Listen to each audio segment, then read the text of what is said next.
Calculation of moment of inertia NEET का एक बहुत इंपॉर्टेंट टॉपिक है और ये टॉपिक नीट में आपको 4 मार्क्स दिलवा सकता है and I will help you master this NEET physics concept in just 60 second with the help of this question. तो इस क्वेश्चन में हम लोगों को ratio of moment of inertia को कैलकुलेट करना है।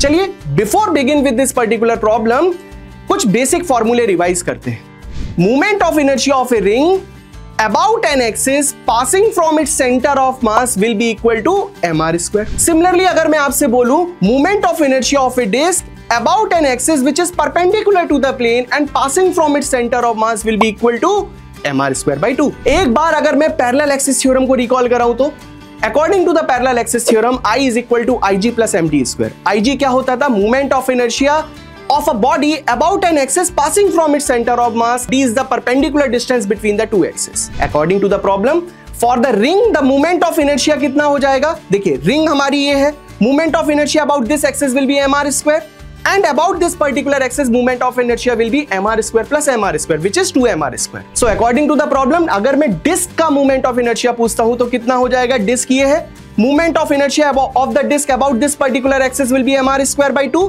एंड इस पर्टिकुलर एक्सिस के अबाउट कितना हो जाएगा? mr square plus mr square by 2 which is equal to 3/2 mr square.